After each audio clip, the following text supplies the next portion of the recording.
The story, emerging from the region today, centers on one of the most dramatic escalations in recent weeks. A coordinated military operation carried out by 4 Middle Eastern countries targeting an Israeli military academy area. The scale, coordination, and precision of this strike mark a significant turning point, not just in terms of tactical developments, but also in the way alliances are being reshaped across the Middle East. For observers, both military analysts and general audiences alike, the attack provides a rare look into the combined capabilities of regional powers when unified under a single strategic objective. At the center of this event is the Israeli Military Academy area, a site not only of symbolic importance but also of operational relevance. Military academies serve as the heart of training, leadership development, and doctrinal continuity. They are places where strategy is studied, officers are trained, and future military leaders are shaped. Striking such a location,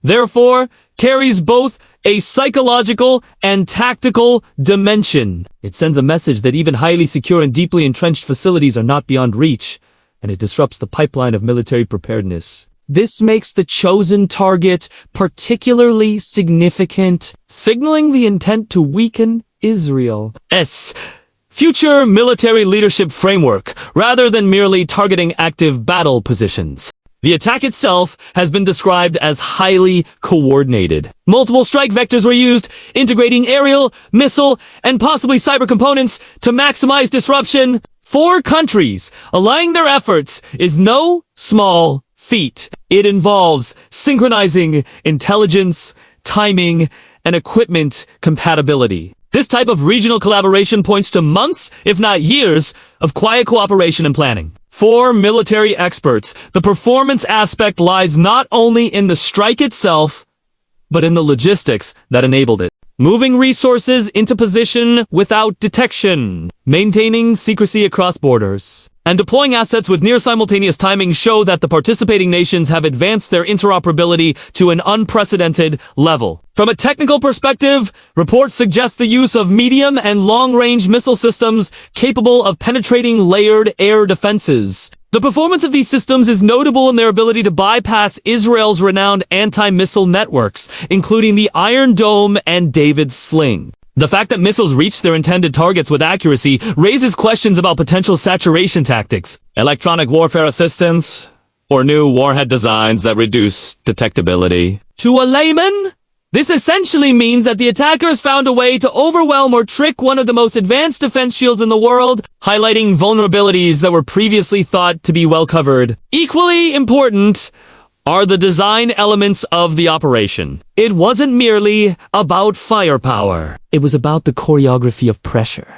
By using different types of assets and approaches, the attackers forced Israel to stretch its defensive response across multiple axes, creating gaps that allowed the most critical strikes to land. This design mirrors the principle of combined arms warfare, where success comes not from overwhelming force in one direction, but from applying varied types of pressure that compound together. For viewers trying to understand the complexity, think of it like a coordinated team sport play where every player has a unique role, and the win comes from seamless teamwork rather than a single star move. Another dimension that could not be ignored is the unique selling point of the attack in terms of geopolitical messaging. 4 nations acting in unison against a single target speaks volumes about shifting power structures. Traditionally, alliances in the Middle East have been fluid, with mistrust often preventing deep coordination. To see this level of integration indicates that shared interests have become strong enough to override historical rivalries. It is a signal to Israel, and by extension its allies, that regional adversaries are willing to pool resources and act as a united front. In practical terms, this could redefine deterrence dynamics in the region, making it far more difficult for Israel to rely on its historical advantage of facing adversaries one at a time. The psychological impact is equally significant. For Israeli society, seeing a revered military training institution under fire strikes at confidence in national security. For the attacking nations, it demonstrates not only their military capacity, but also their political will. The symbolism here is powerful.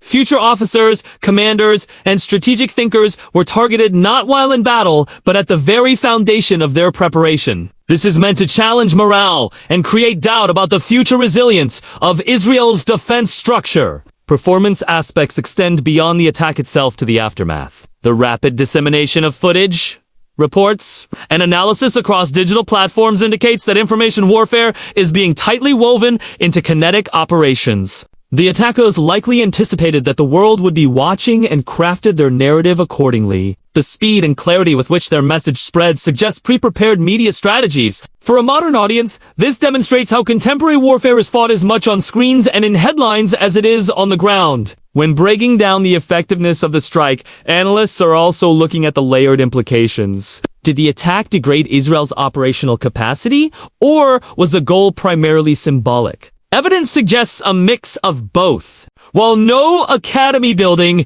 is itself a frontline asset, the disruption of training schedules, potential loss of instructors, destruction of facilities, and the need to divert resources to rebuild all create ripple effects that weaken readiness. Symbolically, the hit showcases the attackers' precision and daring, adding weight to their military credibility. The unique selling point here for the attackers lies in the dual nature of their success. They achieved a military objective while also scoring a major symbolic victory. This balance is difficult to strike, as many attacks either cause damage without broader meaning or generate symbolism without real tactical value. By blending both, this strike is likely to be studied by military strategists.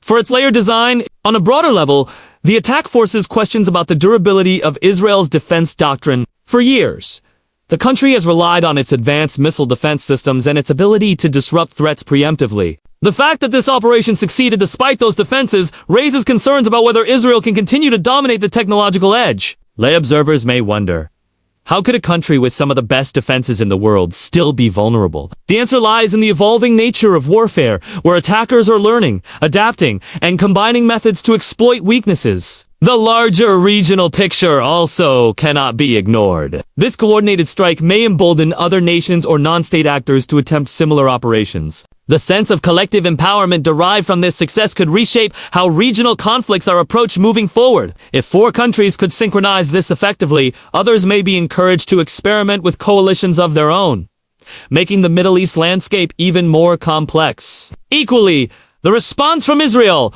will be critical. Retaliation is almost certain, but its form and scale will determine whether this event becomes a brief flare-up or a sustained escalation. Israel may double down on its defense investments, seek more active support from global allies, or attempt to deter future coalitions by showcasing overwhelming retaliatory power. For audiences trying to understand the stakes, this means that the region is at a pivotal crossroads with the potential for both greater instability or the forging of new balances of power, depending on the decisions made in the coming days. This strike also offers lessons in the vulnerabilities of centralized institutions. A military academy is not a traditional battlefield, yet it became the centerpiece of a high-profile attack. This expands the spectrum of potential targets in modern warfare, showing that symbolic and institutional sites are now very much in play. The performance of the attackers in selecting such a site demonstrates strategic creativity, while for defenders, it raises urgent questions about how to secure not just active combat zones,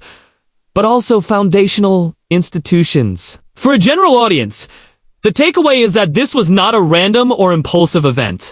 Every element from target selection to timing, execution, and media coverage was carefully designed to deliver maximum impact. The technical capabilities displayed, the coordination achieved, and the psychological messaging crafted all combined to create a moment that will be remembered as a turning point in the current conflict cycle.